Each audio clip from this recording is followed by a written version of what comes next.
Picture this. July 15, 1943. The Protectorate of Bohemia and Moravia, where German occupation has transformed Czech lands into industrial powerhouse serving the Reich's war machine, and where Wehrmacht officers who question Nazi methods find themselves caught between military duty and moral revulsion.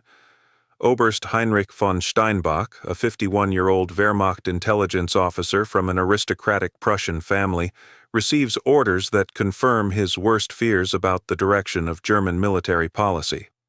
He's being reassigned from Prague to direct supervision of SS operations involving Czech civilians, operations that military intelligence suggests involve not just suppressing resistance, but implementing systematic elimination policies that violate every convention of warfare von Steinbach was trained to respect.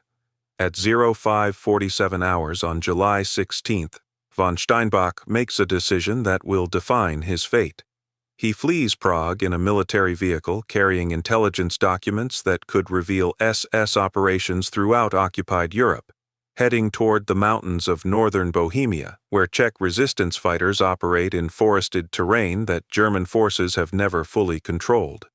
At 08:23 hours, Czech partisans monitoring German movements near the Bohemian forest observe a Wehrmacht staff car entering deep woodland, driving into territory that occupation forces avoid because partisan ambushes make such areas lethal for isolated German units.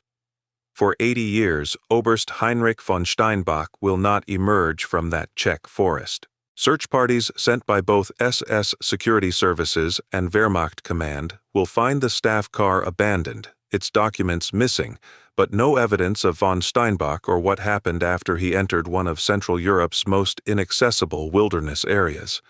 Until 2023, when Czech forestry workers conducting climate impact assessments discover that a section of supposedly natural terrain contains underground structures from 1943, finding a bunker complex sealed for 8 decades, containing documents in von Steinbach's handwriting, and evidence that he didn't die on that July day. He discovered something in the Bohemian forest that 3 governments had spent 80 years ensuring stayed buried beneath Czech soil and Cold War secrecy. Heinrich von Steinbach wasn't a typical Wehrmacht officer. Born in 1892 to an old Prussian aristocratic family with military traditions predating the German Empire, he'd been raised with values that emphasized honor, duty, and martial virtue as concepts inseparable from civilized conduct. His service in World War I had been distinguished but also deeply disturbing, the industrial slaughter of trench warfare conflicting with the chivalric military ideals his family had instilled. He'd emerged from that war believing that military power should be constrained by honor and that armies that abandoned honor became merely organized murder. His career during the Weimar Republic and early Nazi period had been characterized by quiet resistance to ideological extremism. He'd remained in the army after Hitler's rise, reasoning that professional military officers provided counterbalance to Nazi radicals, that men of honor within the Wehrmacht could moderate the regime's worst impulses.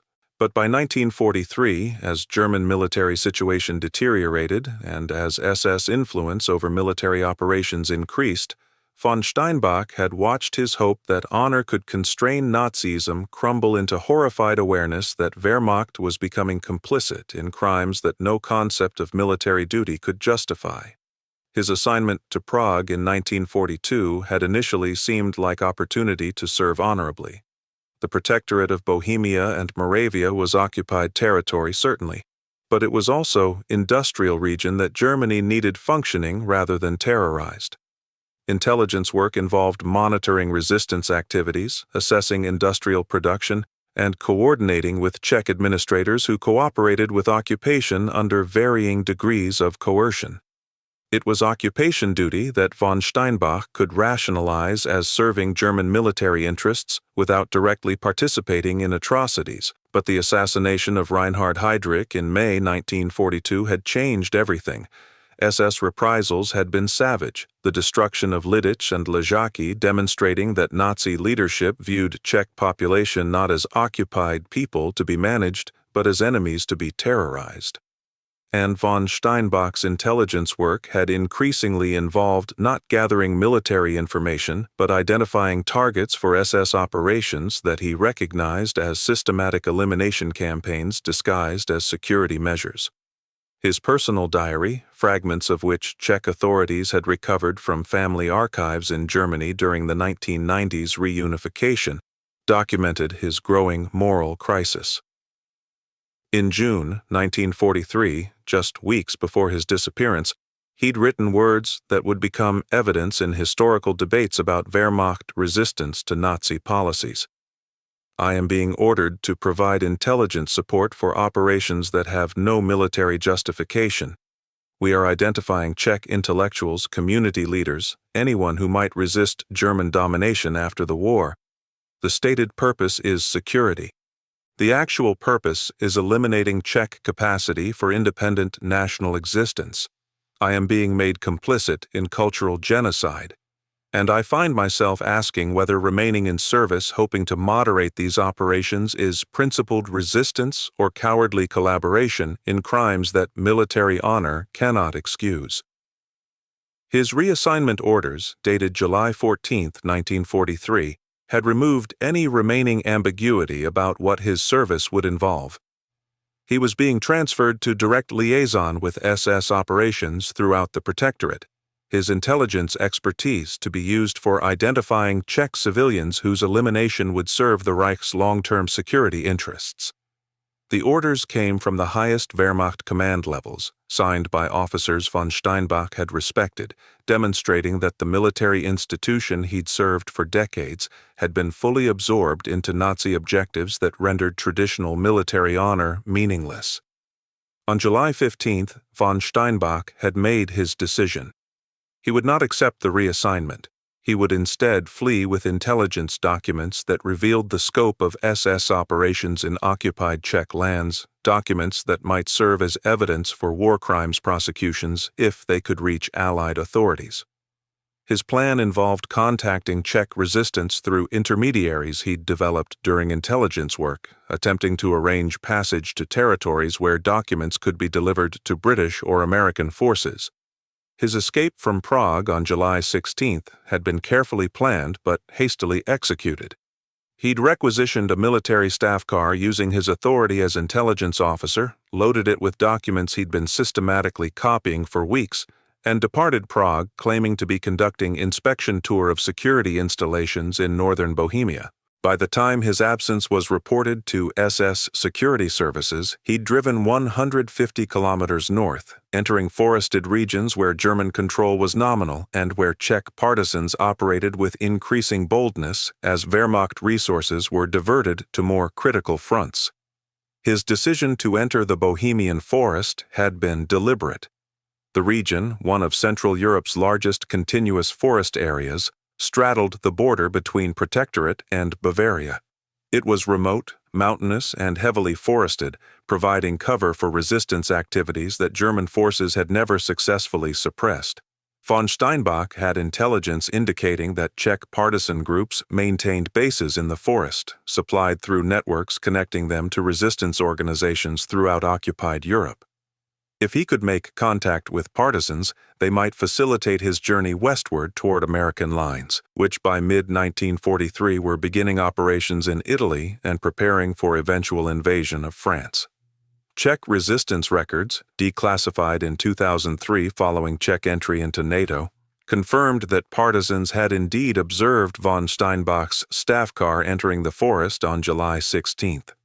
They'd been suspicious, assuming it might be German patrol or possibly trap designed to draw them into engagement, but they'd also been intrigued by why a single staff car would venture so deep into partisan-controlled territory without escort, and they'd followed it to determine what was happening. What happened, according to partisan commander's report filed with Czech government in exile in London, was that the staff car had stopped in a clearing deep in the forest, where von Steinbach had exited displaying white cloth as signal of non-hostile intent. When partisans had approached with weapons ready, von Steinbach had identified himself as Wehrmacht officer seeking to defect, offering documents that he claimed would reveal SS operations and provide intelligence valuable for Allied war efforts, The partisans had been skeptical. German officers attempting to defect were extremely rare in 1943, when Reich was still powerful and when defection meant certain death for officers' family remaining in Germany. But von Steinbach had been persuasive. His documents appeared genuine, and partisan leadership decided to hold him while contacting London through radio channels that connected Czech resistance to Allied intelligence. That contact, made on July 17th, had triggered British intelligence response that partisan commanders' report described as unexpectedly cautious. British intelligence was interested in von Steinbach and his documents, but they were also concerned that his defection might be German intelligence operation designed to penetrate resistance networks. They instructed partisans to keep von Steinbach in secure forest location while arrangements were made for Allied personnel to be infiltrated to Protectorate to assess his credibility and the value of documents he'd brought.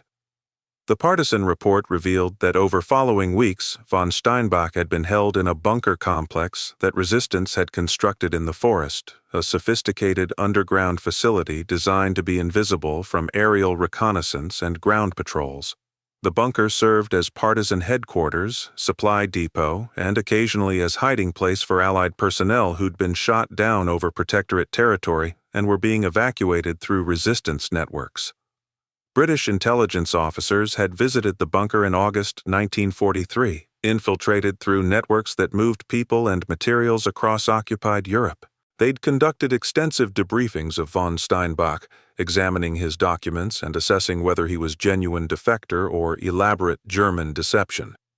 The assessment process had taken weeks, complicated by need to verify information von Steinbach provided without compromising resistance networks or revealing to Germans that their intelligence had been penetrated. By September 1943, according to fragmentary evidence in partisan records, British intelligence had concluded that von Steinbach was genuine and that his documents were valuable. But they'd also encountered a problem similar to what Soviet intelligence would face with defectors in later years. The documents revealed operations that implicated not just SS, but also Wehrmacht in crimes that Allied propaganda wanted to attribute to Nazi Party specifically, rather than German military broadly. This distinction mattered for post-war planning, as Allies hoped to work with reformed German military in eventual peace settlement. Additionally, some documents von Steinbach had brought revealed British intelligence operations that had been compromised by German counterintelligence, failures that London preferred not to acknowledge publicly. The solution, according to limited evidence available, had been to keep von Steinbach in Czech forest bunker indefinitely, using him as intelligence resource while avoiding political complications that public defection would create. For 80 years, the Bohemian forest kept whatever secrets it held about Heinrich von Steinbach's fate. The forest survived the war, transitioned through decades of communist rule over Czechoslovakia, through Velvet Revolution and democratic transformation, and eventually became protected nature reserve. And throughout these transformations, ancient trees witnessed but didn't reveal what had happened in July 1943. In 2023, Czech forestry workers conducting climate impact assessments using ground-penetrating radar detected anomalies in a section of old-growth forest, structures beneath soil that shouldn't exist according to historical records. On June 12, 2023, careful excavation revealed bunker complex from 1943, remarkably well preserved, containing equipment, documents, and finally answers about Oberst Heinrich von Steinbach's disappearance 80 years earlier. The bunker complex revealed by excavation in June 2023 was far more extensive than initial surveys had suggested. Czech and international investigation teams carefully explored interconnected chambers spanning approximately 40 meters in length and 20 meters in width, carved from earth and rock with engineering sophistication that demonstrated professional military construction rather than improvised partisan shelter. The complex had been deliberately sealed after the war, creating an environment that preserved materials from 80 years of forest growth, climate variations, and political transformations. The bunker's organization revealed its evolution from partisan headquarters to something far more complex. The first level contained basic operational spaces, sleeping quarters for resistance fighters, weapons storage, and supply areas that Czech partisans had used throughout the war. But deeper levels, accessed through concealed stairways, held facilities that suggested purposes transcending simple resistance operations. Communications rooms with equipment sophisticated for 1943, document processing areas with filing systems and security protocols that indicated long-term intelligence operations, and living quarters separated from partisan areas, suggesting that individuals beyond resistance fighters had occupied the complex for extended periods. The investigation team's most significant discovery was an extensive journal near what appeared to be von Steinbach's personal quarters, written in German in his distinctive handwriting. The journal began on July 16, 1943, at 15:47 hours, just hours after von Steinbach had entered the Bohemian forest and made contact with Czech partisans. I am now in partisan custody, held in underground complex while they assess whether I'm genuine defector or German intelligence operation. I've provided documents proving my Wehrmacht credentials and explained my intention to reach Allied forces with intelligence revealing SS operations in Protectorate. The partisan commander, identifying himself as Sokol Falcon, has been professional but cautious.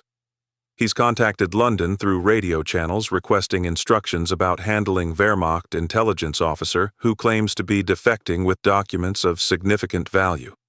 The subsequent entries documented what happened during von Steinbach's first weeks in the bunker, revelations that explained everything about his disappearance. July 25, 1943. British intelligence officers arrived 5 days ago, infiltrated through networks connecting Czech resistance to SOE, Special Operations Executive, operations in occupied Europe. They've been conducting intensive interrogations, examining documents I brought and questioning me about Wehrmacht intelligence structure, German military capabilities, and SS operations throughout Protectorate. Their primary interest is not in general military intelligence, which British already possess through ultra-decrypts and other sources, but in specific information about SS administrative structures, personnel involved in elimination operations, and documentation that can be used for eventual war crimes prosecutions. Von Steinbach's journal revealed his growing realization that his defection had created complications that British intelligence hadn't anticipated and couldn't easily resolve. August 7, 1943. The interrogations continue daily, sometimes lasting 10 or 12 hours. The British officers, particularly one identifying himself as Major Thornton from SOE, are thorough but also clearly uncomfortable with my situation. They've told me that documents I brought are valuable, providing evidence of SS operations that will be crucial for post-war accountability. But they've also indicated that my defection creates political problems that complicate immediate evacuation to Britain. Documents reveal Wehrmacht complicity in SS operations, which contradicts Allied propaganda emphasizing distinction between professional German military and Nazi Party criminals. This distinction matters for post-war planning, as Allies hope to work with reformed Wehrmacht in eventual occupation and reconstruction of Germany. The journal documented von Steinbach's horror as he realized that his attempt to provide evidence for justice had instead created intelligence dilemma that British authorities were resolving not through principle, but through pragmatic calculation. August 19, 1943. Major Thornton has been candid with me in ways that I suspect violate his security protocols. He's explained that London is divided about what to do with me and my documents. Some officials want me evacuated immediately, believing that Wehrmacht intelligence officers' defection would be propaganda victory, demonstrating that German military recognizes Nazi defeat as inevitable. Others argue that publicizing my defection would alert SS to intelligence compromises that documents reveal, potentially endangering resistance networks throughout occupied Europe. And still others worry that documents revealing Wehrmacht complicity in SS operations complicate narratives about good German military versus bad Nazi Party, narratives that serve Allied objectives for post-war Germany. Von Steinbach's journal revealed that by late August 1943, British intelligence had made decision that would determine his fate for decades. August 28, 1943. Major Thornton informed me yesterday that London has decided I cannot be evacuated to Britain at this time. Documents I brought will be microfilmed and sent to London through secure channels. But I will remain in this Czech forest bunker indefinitely. My defection kept secret while British intelligence extracts intelligence value from documents without creating political complications that public defection would generate. Thornton was apologetic, acknowledged that this decision effectively makes me prisoner despite my voluntary cooperation, but he also emphasized that alternatives are worse. If I'm evacuated and defection becomes public, SS will hunt my family in Germany. If I attempt to reach American or Soviet lines independently, I'll likely be killed as suspected spy or deserter. My only realistic option is to remain here, providing ongoing intelligence consultation while being kept officially missing, presumed killed during retreat operations, or captured by partisans. The investigation team found extensive evidence that von Steinbach had indeed remained in the forest bunker for years after his defection attempt. A second journal, covering the period from 1943 to 1953, revealed that von Steinbach had lived in isolation punctuated by periodic visits from British intelligence officers, Czech resistance coordinators, and eventually Soviet intelligence personnel after Red Army liberated Czechoslovakia in 1945. The journals documented his gradual transformation from Wehrmacht officer attempting principled defection into intelligence resource serving multiple masters who valued his knowledge but never trusted him completely. This second journal painted devastating picture of von Steinbach's psychological deterioration during post-war years.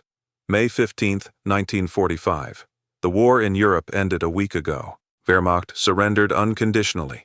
Nazi leadership is dead or captured. And I remain in this Czech forest bunker, my defection having achieved nothing except my own imprisonment.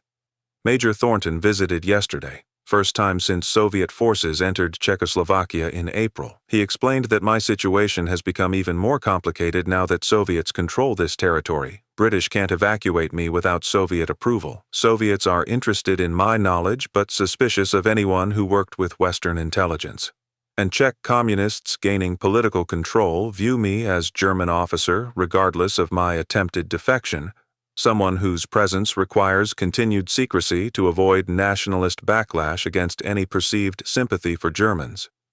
The journal documented von Steinbach's growing despair as he realized that end of war hadn't brought liberation but rather transferred his captivity from British intelligence control to arrangement involving British, Soviet, and Czech authorities who all found his continued imprisonment convenient. June 23, 1945. I've now met Soviet intelligence officers who've been brought to this bunker to interrogate me about Wehrmacht operations in Eastern Europe. They're particularly interested in information about German intelligence penetration of Soviet networks, about Wehrmacht knowledge of Soviet military capabilities, and about whether British shared intelligence with Germans that might have compromised Soviet operations. I'm being used as source for Cold War intelligence gathering even as hot war has barely ended. And I'm realizing that I'll never be released because my knowledge makes me too valuable to free, but my defection makes me too politically problematic to acknowledge. Von Steinbach's journal entries from late 1940s documented several attempts to negotiate his release, all unsuccessful. November 17, 1947. I've requested meeting with all parties who have interest in my continued captivity. British intelligence representative, Soviet intelligence officer, and Czech security official all attended. I argued that I've provided all intelligence I possess, that continued imprisonment serves no purpose except avoiding embarrassment about arrangements that kept me hidden for 4 years. British representative was sympathetic, but explained that releasing me creates problems regardless of where I go. If I return to Germany, now divided into occupation zones, my presence raises questions about why Wehrmacht officer who defected in 1943 wasn't acknowledged earlier. If I remain in Czechoslovakia, now under Soviet influence, my former Wehrmacht status makes me liability for Czech government trying to establish nationalist credentials. and if I'm sent to third country, I become potential security risk who might reveal intelligence arrangements that all parties want protected. The journal revealed that by 1950, von Steinbach's psychological state had deteriorated to point where his captors recognized they faced humanitarian crisis requiring resolution. March 8, 1950. I've been in this bunker 7 years. 7 years of isolation broken only by interrogations that have become increasingly pointless as my knowledge becomes historical curiosity rather than actionable intelligence. I no longer remember what sunlight feels like. I've forgotten how to interact with people in normal conversation. I've developed psychological symptoms that even my captors recognize as severe. Czech psychiatrist visited last week, assessed me as suffering from profound depression, anxiety disorder, and symptoms consistent with what Americans call shell shock. He's recommended that I be transferred to psychiatric facility where I can receive treatment, but all parties involved in my case are resisting this recommendation because hospitalization would require explanations about who I am and why I've been held secretly for 7 years. The solution, documented in entries from 1951 to 1953, involved elaborate deception similar to what had been used with other intelligence assets whose existence became inconvenient. Von Steinbach would be discovered by Czech authorities in circumstances suggesting he'd been living as hermit in Bohemian forest since 1943, suffering from severe psychological trauma that made him unable to provide coherent account of 8 missing years. He'd be treated as mentally ill German refugee rather than as defector or intelligence asset, held in Czech psychiatric facility where his condition could be monitored while he received treatment that might stabilize his psychological state. Eventually, if his condition improved and if Cold War tensions permitted, he might be quietly released to East or West Germany, where he could live under surveillance in systems that respective intelligence services controlled, but his attempted defection would never be acknowledged, his imprisonment would never be officially documented, and his knowledge of arrangements that had kept him in Forest Bunker for 10 years would be protected by psychiatric diagnosis suggesting unreliable testimony. Von Steinbach's final journal entry was dated April 12, 1953. Tomorrow, I surface after 10 years underground. Czech authorities will discover me living in forest, confused and unable to explain where I've been since July 1943. I'll be taken to psychiatric facility, diagnosed with severe mental illness resulting from wartime trauma, and held there while various intelligence services determine what to do with me long term. I understand what's actually happening. I'm being transitioned from intelligence prisoner to psychiatric prisoner, from one form of captivity to another, because admitting what was done to me would embarrass British, Soviet, and Czech authorities who all participated in arrangements that served their intelligence interests while destroying my life. I attempted to defect based on moral principles about military honor, and those principles led me into a decade of imprisonment that has destroyed my sanity while teaching brutal lesson about how intelligence services treat individuals who possess valuable knowledge but whose existence is politically inconvenient. The investigation team found documentation of von Steinbach's discovery and subsequent treatment in files that Czech psychiatric services had maintained through decades of communist rule and democratic transformation. He'd been found on April 13, 1953, exactly as planned, wandering in forest appearing disoriented and malnourished. He'd been taken to psychiatric facility near Prague where he'd been held for 3 years while undergoing treatment for severe psychological disorders that psychiatrists attributed to prolonged isolation and trauma. He'd been released to East German authorities in 1956, classified as mentally disabled refugee requiring ongoing supervision. He'd lived in East Germany from 1956 until his death in 1968 at age 76, never fully recovering from 10 years in Forest Bunker, followed by 3 years in psychiatric confinement. He'd worked occasionally in library settings, his education and languages being skills that imprisonment hadn't entirely destroyed, but he'd never held steady employment or formed close relationships. He'd never married, never established connections beyond professional interactions that his monitoring required, and never revealed truth about his defection attempt even during Prague's spring of 1968, when brief liberalization might have made disclosure safer. He'd maintained minimal contact with various intelligence services throughout his life in East Germany, occasionally consulted when historical questions about Wehrmacht operations arose, though by the 1960s such consultations had become extremely rare as participants in wartime events died and as Cold War created new intelligence priorities. Most significantly, von Steinbach had written comprehensive memoirs during his years in bunker and during psychiatric confinement, documents discovered among materials in Forest Complex.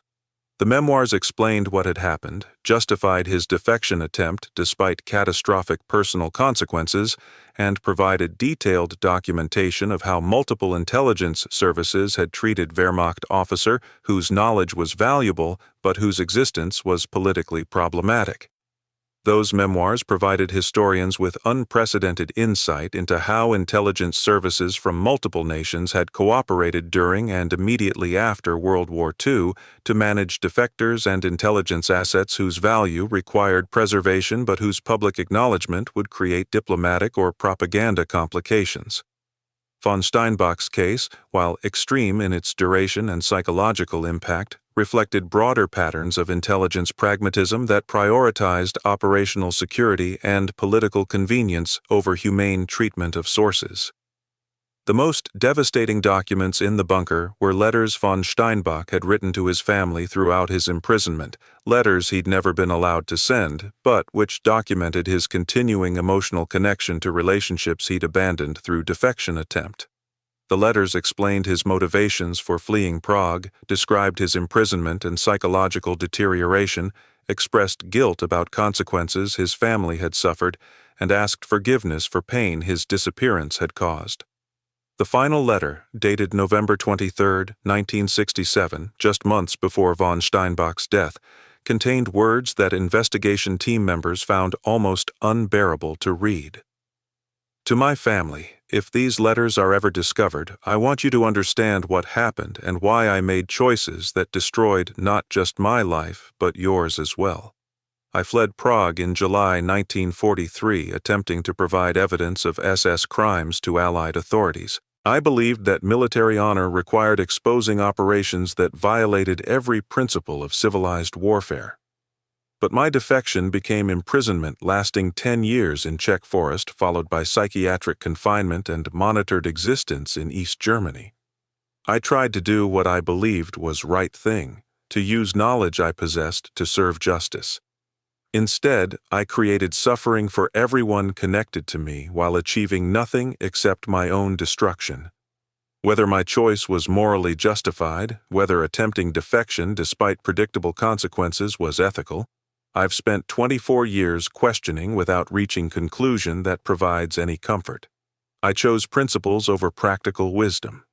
And I paid price that makes me wonder whether moral courage without understanding of how power actually operates is simply self-destructive idealism that serves no one and harms everyone.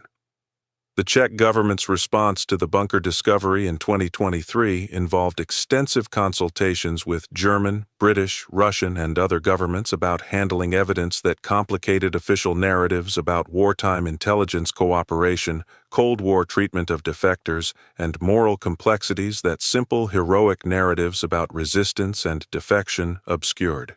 After months of deliberation, consensus emerged that the bunker would be preserved as historical site, that von Steinbach's story would be documented and made public as evidence of how intelligence pragmatism sometimes produced injustices that no party wanted acknowledged, and that his experience would serve as cautionary reminder about costs that individuals paid when moral principles confronted intelligence realities.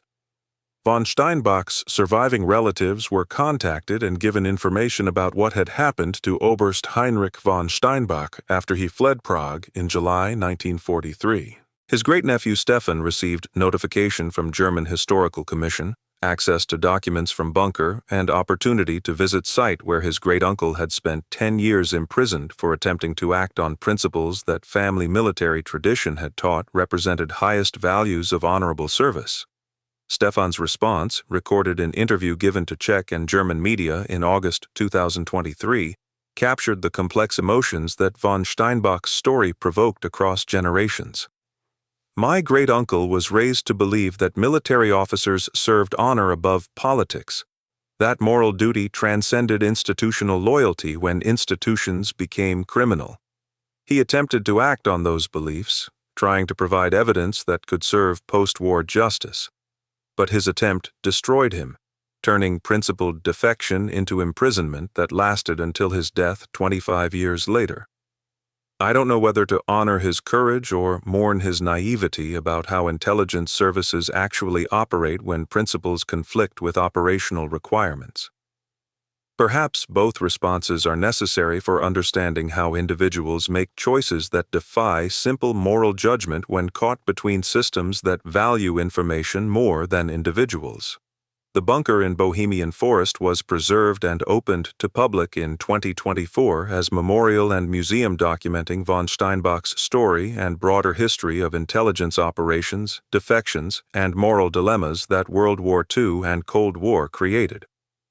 The site became an important educational resource for historians, ethicists, and students studying how individuals navigate impossible choices when institutional demands conflict with personal values.